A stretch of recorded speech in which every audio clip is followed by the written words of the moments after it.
Shalom adik-adik sekolah minggu GSKI Jemaat Betani Cabang Inden, GSKI Cabang Manyar, GSKI Cabang Citraland, GSKI Cabang Sukamantunggal, dan cabang-cabang lainnya di Surabaya dan sekitarnya. Perkenalkan, nama saya Benny. Saya ingin mengajak adik-adik sekalian untuk beribadah bersama-sama. Yuk sama-sama kita siapkan hati kita untuk beribadah. Nah, Kak Rahel, Ya, tahu Kak nggak Sof. ini artinya apa, tanda ini? Ini artinya mengasihi.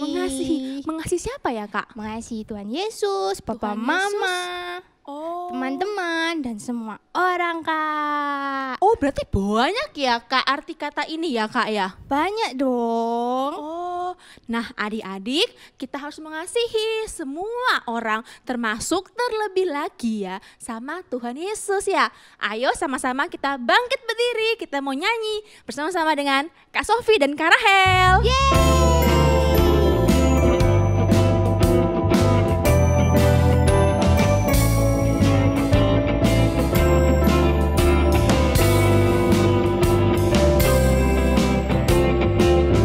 Kasih itu sabar, murah hati, lemah lembut, tak cemburu. Kasih itu memberi sukacita di hati.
jadi seperti Yesus.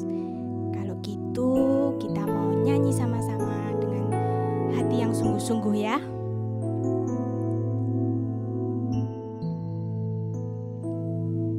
Bagaikan bejana siap dibentuk, demikian hidupku di tanganmu.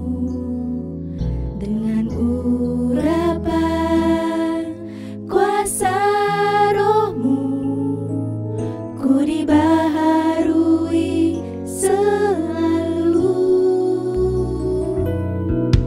Jadikanku alat dalam rumahmu, inilah hidupku di tanganmu.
mengucap syukur Tuhan.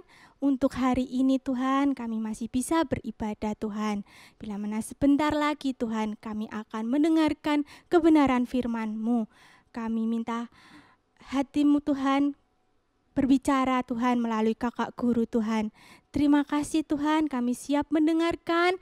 Berkati adik-adik yang ada di rumah, berkati mereka Tuhan. Di dalam nama Tuhan Yesus kami sudah berdoa.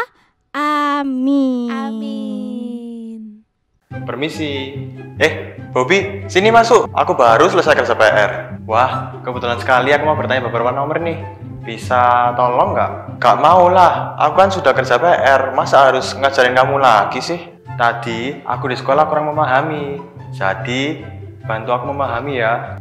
Enggak ah, kamu kerjain PR kamu dulu aja. Aku mau main HP, nanti kalau sudah kabarin ya. Bejo, main HP melulu. Temennya datang minta diajarin malah ditinggal main HP. Lama-lama HP-nya nanti mama sita loh ya. Lagian jadi anak itu jangan pelit. Ilmu itu harus dibagikan. Gak akan habis ilmu itu kalau dibagikan. Tuhan Yesus aja mengajari kita buat murah hati. Masa teman butuh pertolongan kamu malah sibuk main HP? Gimana sih? Jangan pelit, ayo diajarin dulu temennya. Aduh mah. Iya Ben. Sini aku ajarin sini. Makasih ya Jo. Hai Jenny. Hai. Jen, kamu kok lesu sih kelihatannya? Kamu belum makan ya? Iya, sebenarnya tadi pagi tuh aku belum makan. Soalnya mamaku bangun kesiangan, terus nggak sempet masak. Jadi aku sekarang lapar. Terus aku lupa bawa uang. Terus? Boleh berbagi makananmu nggak? Berbagi? Nggak mau ah. Ini makanan mama khusus beliin buat aku. Jadi cuma aku yang boleh makan. Hei Jessica, kan mama sudah bilang, jadi orang jangan pelit. Jenny ini kan temanmu. Masa sama teman kamu gak mau berbagi? Kalau punya lebih gak ada salahnya kita berbagi. Ingat ajaran Tuhan Yesus untuk mengasihi sesama kita. Kita diajarkan untuk murah hati. Jangan menutup saluran berkat Tuhan. Ayo. Yaudah, ayo kita makan bareng-bareng ya. Wah, makasih ya Jess. Halo adik-adik, Kak Benita di sini. Masih semangat semuanya? Pasti ya. Yuk, sebelum kita firman, mari kita buka dulu dalam doa. Lipat tangan, tutup matanya. Tuhan Yesus, terima kasih buat kesempatan yang Kau berikan hari ini. Kalau kami boleh mendengarkan firman-Mu via online. Bapa, setelah lagi kami akan memulai firman-Nya. Kau yang urapi kami Tuhan, berikan kami hikmat dan pengertian-Mu. Kau yang juga siapkan hati dan pikiran kami. Di dalam nama Yesus kami sudah berdoa dan mengucap syukur. Haleluya. Amin. Yuk sama-sama disiapkan Alkitabnya. Kita buka di Kisah Para Rasul 9 ayat 36 sampai 43. Yang sudah dapat sama-sama bilang amin. Oke, yuk sebelum kita mulai firman-Nya, coba adik-adik baca dulu perikopnya. Cari satu nama yang terdiri dari 6 huruf, lalu cari yang huruf terakhirnya S, huruf ketiganya R. Kira-kira hari ini kita mau menyimak kisahnya siapa ya?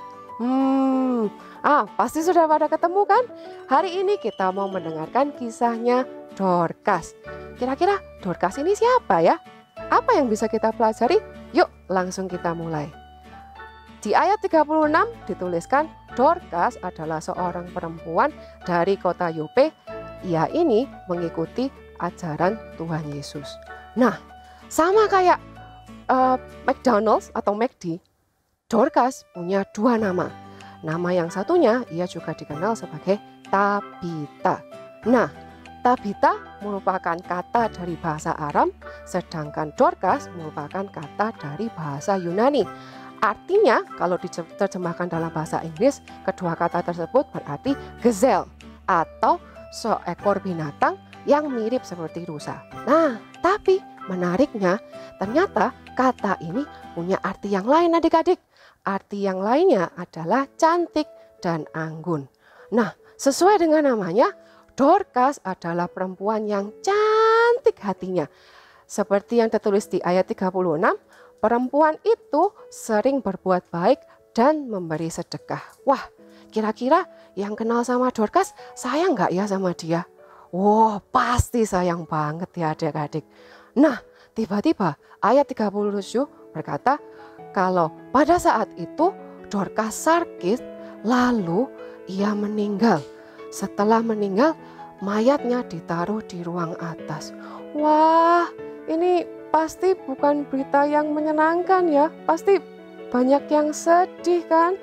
Nah, kemudian di ayat 37 tertulis kalau murid-murid yang ada di Yope yang sama-sama mengikuti ajaran Tuhan Yesus kemudian mendengar kabar kalau Petrus sedang ada di kota yang bernama Lida. Nah, di sana Petrus sedang melakukan pelayanannya, dan kalau adik-adik baca di ayat 33 sampai 35 di situ tertulis bahwa Petrus mengadakan mujizat kesembuhan untuk seseorang yang bernama Eneas yang sudah lumpuh selama 8 tahun. Wah, nah menurut peta kota Lida dan kota Yope ini ternyata jaraknya 27 km adik-adik. Kalau di Surabaya sama kayak kita dari Bandara Udara Juanda ke Pakuwon Mall. Wah, itu bukan jarak yang jauh banget adik-adik. Kalau hari ini kita naik mobil cuma butuh waktu 30 sampai 40 menit kalau nggak macet ya. Wah, karena ini banyak murid-murid yang ada di Yope langsung cepat-cepat pergi untuk ke Lida bertemu dengan Petrus. Mendengar berita ini, Petrus di ayat 39 ditulis kalau ia gak pakai lama-lama, Petrus langsung segera berkemas dan ikut bersama pergi dengan murid-murid ke Yope. Begitu Petrus sampai di rumah Dorcas dan ia pergi ke tempat mayatnya Dorcas di ruang atas, Petrus banyak sekali melihat janda-janda yang sedang menangis di sana. Janda-janda ini sambil menangis menunjukkan baju-baju yang sudah dibuat Dorcas selama hidupnya yang diberikan untuk membantu para janda yang kesusahan di sana. Kalau menurut terjemahan bahasa Inggrisnya, janda-janda tersebut menunjukkan baju-baju buatan Dorcas kepada Petrus dengan rasa bangga. Wah, ini sudah pasti kelihatan ya adik-adik kalau janda-janda tersebut sayang banget sama Dorcas.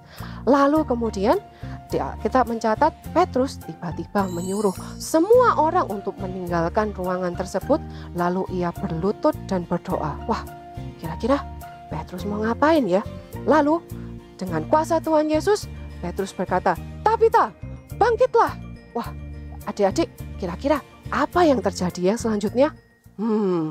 Pasti sudah pada tahu kan? Tabita tiba-tiba membuka matanya, lalu begitu ia melihat Petrus, ia bangun lalu duduk.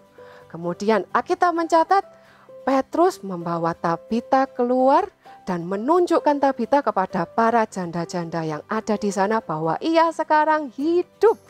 Wah, kuasa Tuhan memang luar biasa. Sama-sama kita bilang, Yesus hebat. Ternyata kemudian di ayat 42 di situ tercatat bahwa karena peristiwa kebangkitan Dorcas, berita tersebut tersebar di kota Yope dan akhirnya banyak orang yang percaya kepada Tuhan Yesus. Wah, keren sekali ya. Kemudian di ayat 43 tercatat kalau Petrus akhirnya tinggal di kota Yope selama beberapa hari. Menurut terjemahan Alkitab bahasa Inggris, di situ tercatat Petrus tinggal di kota Yope selama beberapa waktu. Bisa jadi beberapa hari, bisa jadi beberapa minggu, bisa jadi beberapa bulan. Alkitab tidak mencatatkan dengan jelas. Kemudian selama Petrus tinggal di kota Yope, Petrus tinggal bersama Simon, seorang penyamak kulit. Penyamak kulit ini adalah orang-orang pengrajin yang biasanya bekerja menggunakan kulit sapi atau kulit hewan lainnya. Mungkin adik-adik bertanya ya, kenapa Kak sampai Alkitab mencatatkan Simon ini pekerjaannya apa? Karena pada saat itu bekerja sebagai penyamak kulit merupakan pekerjaan yang tidak baik. Banyak orang umum yang berpikir kalau Simon ini karena pekerjaannya sebagai penyamak kulit, ia bukan orang yang baik-baik. Nah, apa yang mau kita pelajari dari kisah Dorcas hari ini?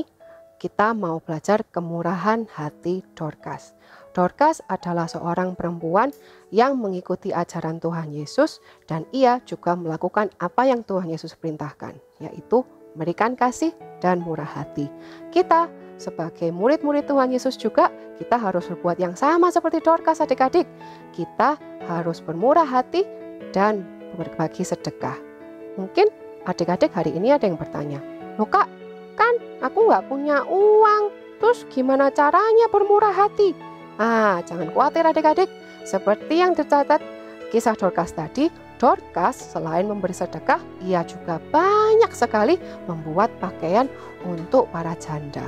Nah, sama seperti Dorcas, kita juga bisa bermurah hati dengan menggunakan apapun yang kita punya.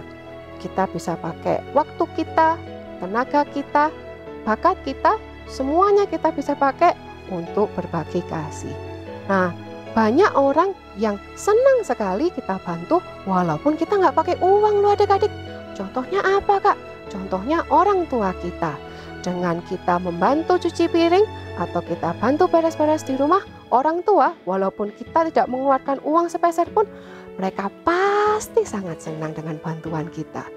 Nah, selain itu, dari peristiwa kisahnya Dorcas, selain bermurah hati, yang terima berkatnya nggak cuma Dorcas aja adik-adik, orang lain di sekitar kita pun juga bisa terima berkatnya. Contohnya seperti yang tertulis di ayat 42. Karena peristiwa kebangkitan Dorcas, berita tersebut tersebar di kota Yope dan akhirnya banyak orang yang bisa percaya kepada Yesus. Selain itu, di ayat 43 tercatat bahwa Petrus tinggal di Yope bersama Simon si penyamak kulit. Mungkin kalau hari ini kita menganggap Simon ini orang yang tidak baik, tapi Simon akhirnya punya kesempatan untuk bisa menerima Tuhan Yesus. Siapa yang mau belajar untuk bermurah hati? Sama-sama bilang yes. Oke, yuk kita mau buka satu ayat terakhir, ayat hafalan. Kita sama-sama buka di Lukas 6 ayat 36. Yang sudah dapat sama-sama bilang amin. Oke, yuk kita baca sama-sama Lukas 6 ayat 36. Hendaklah kamu bermurah hati sama seperti Bapamu adalah murah hati. Oke, firman hari ini sampai di sini. Sampai jumpa minggu depan. God bless. Shalom adik-adik, ketemu lagi dengan Kak Ripka. Ayo, tadi siapa yang sudah dengar firmannya tentang apa? Oh iya, firmannya tentang Ibu Dorcas.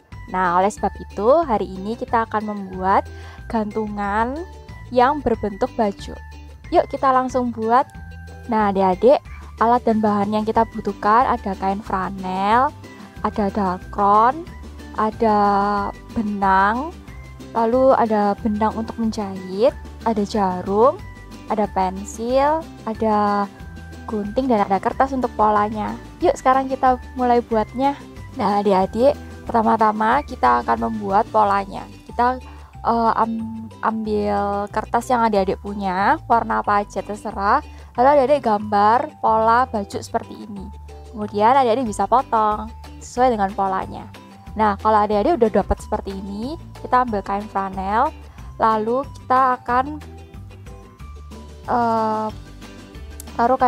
taruh kertasnya di atas kain flanel seperti ini. Lalu adik-adik bisa potong sesuai polanya. Nah ini kakak sudah potong. Kemudian kalau misalnya adik-adik sudah potong, adik-adik bisa ambil benang. Lalu adik-adik bisa masukin benangnya ke jarum. Kalau adik-adik susah untuk masukkan, adik-adik bisa minta tolong sama papa mama atau sama kakak di rumah ya. Nah kalau sudah, kita akan jahit di setiap pinggiran bajunya sini. Yuk kita mulai jahit.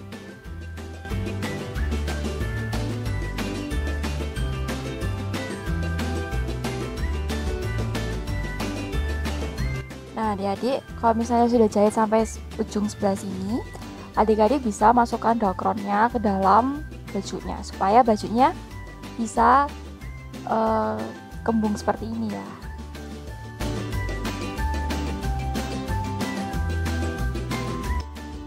Nah, kalau udah seperti ini, adik-adik bisa jahit di bagian bawahnya. Kalau adik-adik sudah jahit bagian bawahnya, kita ambil benangnya, warnanya apa aja terserah. Kita ambil secukupnya.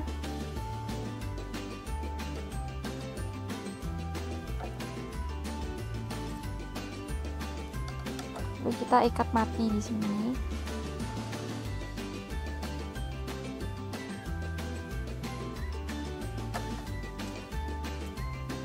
Nah, kalau misalnya sudah ikat mati seperti ini, adik-adik bisa taruh di atas sebelah sini. Kemudian adik-adik bisa jahit. Nah, kalau misalnya sudah selesai, kalau misalnya adik-adik sudah selesai jahit seperti ini, gantungan baju kita sudah selesai. Nah, adik-adik kalau sudah selesai membuat, adik-adik jangan lupa foto lalu tag di Instagram di @BethanyKidsMinistries. Sampai jumpa di aktivitas selanjutnya. God bless you adik-adik. Nah, kita sudah selesai ibadahnya hari ini adik-adik. Jangan lupa ya, kita harus jadi anak yang murah hati. Sama seperti contohnya tadi, siapa namanya? Dorcas atau Tabita. Yuk kita mau berdoa sama-sama ya. Tuhan Yesus yang bertata dalam kerajaan surga, kami mengucap syukur Tuhan kalau hari ini kami semua boleh berkumpul, kami beribadah bersama-sama Tuhan. Kami memuji dan menyembah Engkau Tuhan, dan kami juga sudah mendengarkan firman-Mu. Tuhan Yesus, kami mau belajar Tuhan, jadi anak yang murah hati Tuhan, seperti Dorcas atau Tabita tadi Tuhan. Engkau berkati kami supaya semakin hari Tuhan kami semakin berkenan di hadapan-Mu Tuhan. Tuhan Yesus, kami mau serahkan keluarga kami, sekolah kami, teman-teman kami, semua yang kami kerjakan Tuhan ke dalam tangan-Mu Tuhan. Kiranya Engkau yang menyertai kami, Engkau yang memberkati kami semua. Kami serahkan Tuhan kehidupan kami Tuhan seluruhnya ke dalam tangan-Mu. Engkau yang tutup bungkus kami semua ya Bapa. Terima kasih Tuhan Yesus. Kumpulkan kami kembali minggu depan Tuhan, untuk kami bisa beribadah bersama-sama. Di dalam nama Tuhan Yesus Kristus kami sudah berdoa dan mengucap syukur. Haleluya. Amin. Sampai jumpa di ibadah selanjutnya ya adik-adik. Tuhan Yesus memberkati. Terima kasih telah mengikuti ibadah Bethany Kids Ministry. Jangan lupa like dan subscribe channel ini ya. Follow juga Instagram Bethany Kids Ministry. Sampai jumpa minggu depan. God bless you.